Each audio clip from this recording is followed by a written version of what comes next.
हमें मन को काबू करने से पहले उसे जानना होता है। हमें अपने चंचल मन को दुनियादारी से अलग कर उसको एक प्रकार से स्थिर करके रखना होता है। कई बार ऐसा करना होता होगा। मन को वश में करना अर्थात मन, वचन और कर्म पर अधिकार प्राप्त करना है, जिससे हमारे शरीर से कोई गलत काम ना हो पाए, मन में और कोई विचार ना उठने पाए। हमारी जो सोच और विचार है, इनका प्रभाव हमारे मन पर बहुत गहरा असर छोड़ता है। व्यक्ति के मन में विचार बार बार उभर कर आते हैं, जो व्यक्ति को दिशा डरने का काम करते हैं। मन को वश में करने का नाम ही तो आत्मसंयम है। हमारे शरीर की सीमाएं होती हैं, और ये नहीं सुना होगा कभी भी कि अपने शरीर की सीमाओं को पार कर सकते हैं। मन को काबू करने से आसान हवा को काबू करना है। अगर हमें बड़े लक्ष्य को पाना है तो मन को काबू करना ही होगा हर हाल में। हम जानेंगे कि अपने मन को काबू कैसे करते हैं। हमारा मन इधर उधर भटकता रहता है। यह हमेशा सुख की तलाश में रहता है और चंचल बहुत होता है। मन अपनी खुशी के लिए हमें मुश्किलों में भी डाल देता है और सही नहीं बताता है। महात्मा बुद्ध ने कहा है कि हमारा मन है, ये सोचता है कि हम अच्छा महसूस करें। यदि कोई शराब पीता है तो उसके मन की ही इच्छा होती है, और व्यक्ति ये आदत छोड़ने पर मजबूर हो जाता है, क्योंकि इससे मन को बहुत खुशी मिलती है।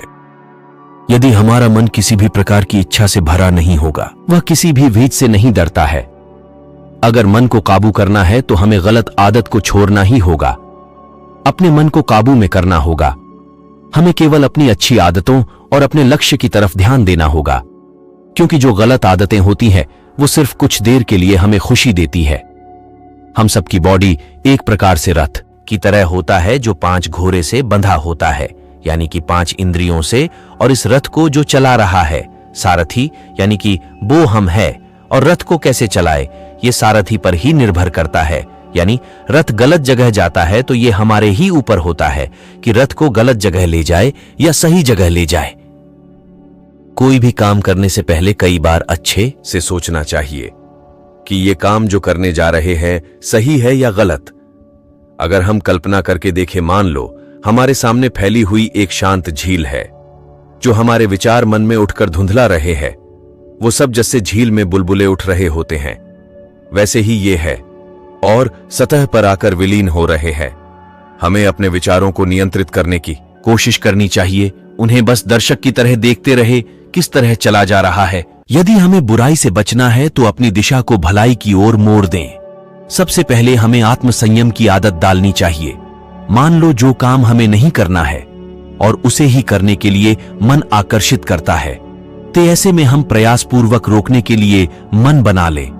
उसे ही आत्मसंयम कहेंगे। लेकिन शुरुआत में आत्मसंयम का मार्ग थोड़ा सा कठिन हो सकता है, या हम कहे मन को ही वश में करने का नाम ही आत्मसंयम है। हमारे गलत विचार क्रोध की तरफ जाने को विवश करते हैं। विचार ही मस्तिष्क को गति प्रदान करते हैं।